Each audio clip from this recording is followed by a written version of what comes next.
ሰላም ጤና ይስጥልኝ ክብራትና ክብራን የቻናላችን ቤተሰቦች እንዴት ቆያችሁልን? አዳዲስ መረጃዎችን ይዘን መተናል። አብራችሁን እንድትቆዩ በአክብሮት እንጋብዛችኋለን። አስቀድመን የዜናዎቻችንን አበይት ነጥብ እንንገራችሁ። ይህንን ቻናል ላይክ፣ ሰብስክራይብ ማድረጋችሁን አትዘንጉ። የቀነኒ ወላጆች ፍትህ ለቀነኒ፣ የኢትዮጵያ ሕዝብ ሁሉ ከጎናችን ሆኖ የልጅ ደም ከንቱ እንዳይቀር ሲሉ ጥሪያቸውን አስተላለፉ። የህዝብ ተወካዮች ምክር ቤት ዛሬ ባካሄደው 22ኛ መደበኛ ስብሰባ በክልሎች የሚቋቋም ጊዜያዊ አስተዳደር የስልጣን ዘመን ለ2 ጊዜ እስከ 2 ዓመት ድረስ እንዲራዘም የሚያስችል የአዋጅ ማሻሻያን አጸደቀ።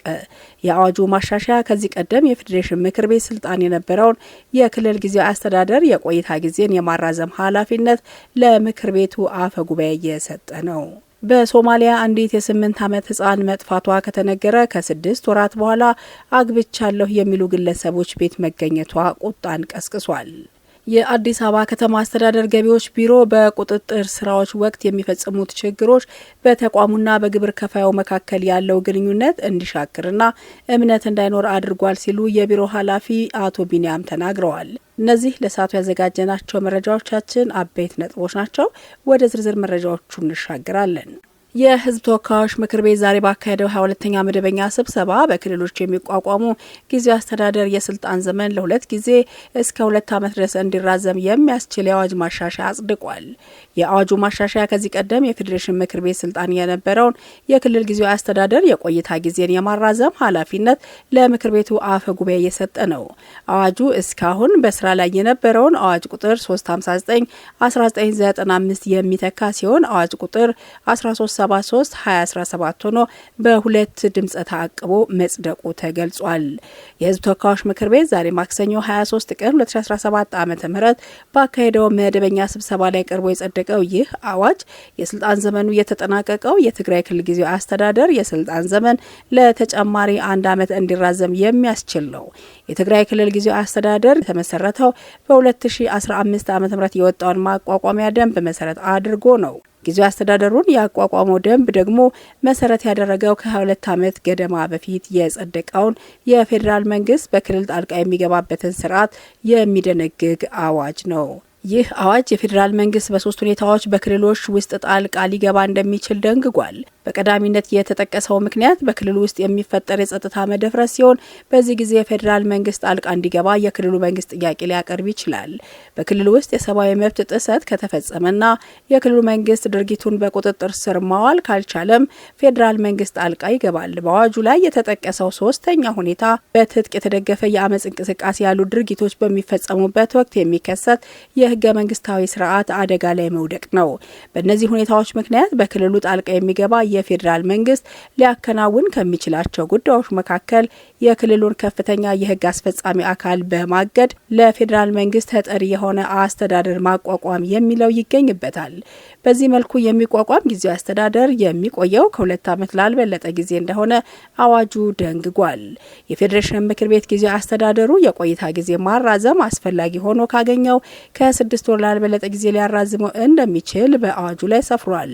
ምክር ቤቱ ዛሬ ያጸደቀው አዋጅ በክልሎች ውስጥ የሚመሰረተው የጊዜያዊ አስተዳደር የቆይታ ጊዜ 2 ጊዜ እንዲራዘም ያስችላል። ወደ ቀጣዩ መረጃ ስንሻገር የአዲስ አበባ ከተማ አስተዳደር ገቢዎች ቢሮ በቁጥጥር ስራዎች ወቅት የሚፈጸሙ ችግሮች በተቋሙና በግብር ከፋዩ መካከል ያለው ግንኙነት እንዲሻክርና እምነት እንዳይኖር አድርጓል ሲሉ የቢሮ ኃላፊ አቶ ቢኒያም ተናግረዋል። በአንዳንድ የቁጥጥር ባለሙያዎች ከቁጥጥር ስራዎች ጋር በተያያዘ በግብር ከፋዩ ላይ የሚደርሱ የማመናጨቅ፣ የማዋከብ እንዲሁም ክብርን የሚጎዱ ያልተገቡ አቀራረቦች እንዲስተካከሉ ማድረግ ይገባል ብለዋል። ለዚህ ደግሞ የቁጥጥር ባለሙያዎች የሚፈጽሙት የቁጥጥር ተግባር በመልካም ስነ ምግባርና ከሌብነትና ብልሹ አሰራር በጸዳ መልኩ መፈጸም ይገባዋልም ሲሉ ተናግረዋል። ኃላፊው አክለውም የቁጥጥር ባለሙያዎቹ ለግብር ከፋዮች በተገቢው ክብር በመስጠትና ከብልሹና ከሌብነት ድርጊት በጸዳ መልኩ ኃላፊነታቸውን እንዲወጡ ማሳሰባቸውን ከገቢዎች ቢሮ የተገኘው መረጃ ያመላክታል። ወደ ቀጣዩ መረጃ ስንሻገር በሶማሊያ ጠፍታ የነበረችው የ8 ዓመት ህፃን ተድራ መገኘቷ ቁጣን ቀስቅሷል። በሶማሊያ አንዲት የ8 ዓመት ህፃን መጥፋቷ ከተነገረ ከ6 ወራት በኋላ አግብቻታለሁ የሚሉ ግለሰቦች ቤት መገኘቷ ቁጣን ቀስቅሷል። በራስ ገዟ ፑንትላንድ የሚገኙት ቤተሰቦቿ ህፃኗ ጠፍታለች ሲሉ ያሳወቁት ባለፈው መስከረም ወር ነበር። ከወራት በኋላ ሊታወቅ እንደቻለው አባቷ አግብቻታለሁ ለሚሉ ሼህ መሐመድ ለተባሉ ግለሰብ እንድትዳር ፈቃድ ሰጥተዋል። የጸጥታ አካላት ባለፈው ሳምንት አግብቻታለሁ ወደሚሉት ሰው ቤት ሰብረው ገብተው ህፃኗን መታደግ ችለዋል። ፖሊስ ሰብሮ ሊገባ የቻለው ግለሰቡ አላስገባም ብለው ቤቱን በመቆለፋቸው መሆኑም ተገልጿል። ይህ ዜና ከተሰማ በኋላ በማህበራዊ ሚዲያ ከፍተኛ ቁጣ የቀሰቀሰ ሲሆን በሶማሊያ ዋና ከተማ ሞቃዲሾ ተቃውሞ ሰልፍ ተደርጓል። በርካቶች የህፃናት ጥበቃ ህግ ሊወጣ ይገባል ይላሉ። በሶማሊያ በአሁኑ ወቅት ትዳር ለማግኘት ዝቅተኛ የእድሜ ገደብ የለም። ሁኔታው የሚያሳዝን ሆኖ ሳለ ተጠልፋ ተወስዳ ቤተሰቦቿ ለወራት የት እንዳለች አለማወቃቸው በጣም የሚያስደነግጥ ነው ሲሉ ሶማሊያውያን ቪዥን ኦርጋናይዜሽን የተባለው የመብት ተሟጋች ድርጅት ሊቀመንበር ፋዱም አህመድ ለቢቢሲ ተናግረዋል። የሚመለከታቸው ተቋማት ትክክለኛውን ህጋዊ እርምጃ ይወስዳሉ የሚል እምነት አለን። የ8 ዓመቷ ህፃን አጎት እንደሚሉት ከሆነ ባለፈው መስከረም ወር ነው የራሷ ዘመድ የሆነው ከቤቷ የወሰደቻት ብለውም ተናግረዋል። ይህች ዘመድ ህፃኗን ሌላ አጎቷ እንድታይ እንደወሰደቻት ትናገራለች። ቤተሰቦቿ ከዚህ በኋላ ልጃቸውን የማፈላለግ ስራ ጀምረዋል። ቤተሰቦቿ ቀድመውም ለምን ይህን እንዳደረጉ የሚታወቅ ነገር የለም።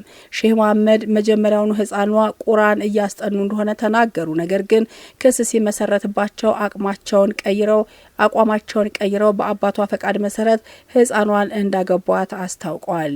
እንዴት የ8 ዓመት ህፃን ያገባሉ ተብለው ቢቢሲ ሲጠየቁ በነብዩ መሐመድ አስተምሮትና በሻፊ ህግ መሰረት ህፃናትን ማግባት ይፈቀዳል ሲሉ ሼህ መሐመድ ምላሽ ሰጥተዋል።